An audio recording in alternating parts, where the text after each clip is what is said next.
और मंचस्थ सभी अतिथि हमारे बीच उपस्थित हो चुके हैं। तो मैं सभी अतिथियों से आगे मेरा विनम्रतापूर्वक आग्रह है साथ लेके जा रहे हैं, लेकिन आपको ताकत बड़ी कि आप लाखों लोगों की मनोकामनाएं भी आपके साथ किस तरह का साथ?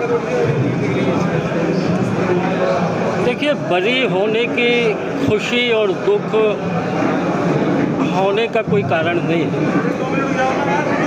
लेकिन ये जो हिंदू आस्था के खिलाफ आज़ादी के बाद से षड्यंत्र करने वालों का पर्दाफाश हुआ है और अदालत ने जिस तरह का ऐतिहासिक फैसला दिया है वो हमारे लिए खुशी की बात है। जितना ऐतिहासिक और अभूतपूर्व फैसला सुप्रीम कोर्ट का राम जन्मभूमि के मामले में है, उतना ही साहसिक और ऐतिहासिक फैसला सीबीआई की विशेष अदालत का है। 28 सालों तक हमको बदनाम करने की लगातार कोशिश हुई, हमें षड्यंत्रकारी कहा गया, राजनीतिक नेताओं से लेकर हिंदू नेता और संतों तक को लांछित करने की कोशिश की गई। आडवाणी जी और जोशी जी के साथ हम जैसे 7 लोगों को 13 दिन तक कारावास में ठूंस दिया गया।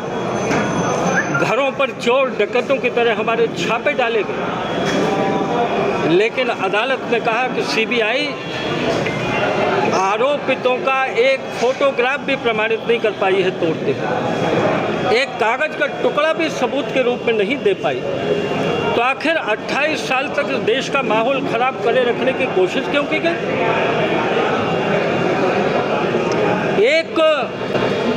एक गठबंधन है देश की राजनीति में जो हिंदुओं को पद दलित करने पर ही अपने प्राण देखता है, अपना राजनीतिक जीवन देखता है,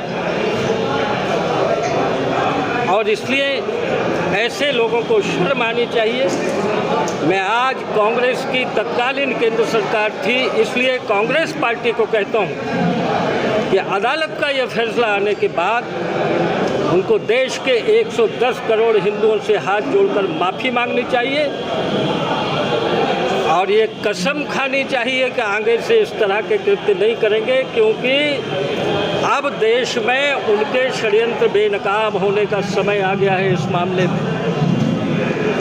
जो लोग बौखला रहे हैं, जो अदालत पर उंगली उठा रहे हैं, उनको मैं कहना चाहूँगा कि न्याय के रास्ते खुले हैं, वो जाएं, लेकिन वो जहाँ भी जाएंगे वह मुँह की खाएंगे, क्योंकि ये जो दस्तावेज रचे गए और 1050 प्रश्न हम लोगों से पूछे गए,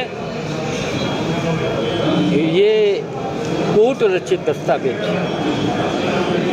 दादा, जिस तरीके से आपने मंच से कहा कि विदेशी आक्रांताओं की जो भी इमारतें हैं जो हिंदुओं के लिए ठीक नहीं है या उनकी निशानी है, विजय की निशानी, उनको नहीं रहने दिया जाएगा, मोदी है तो मुमकिन है।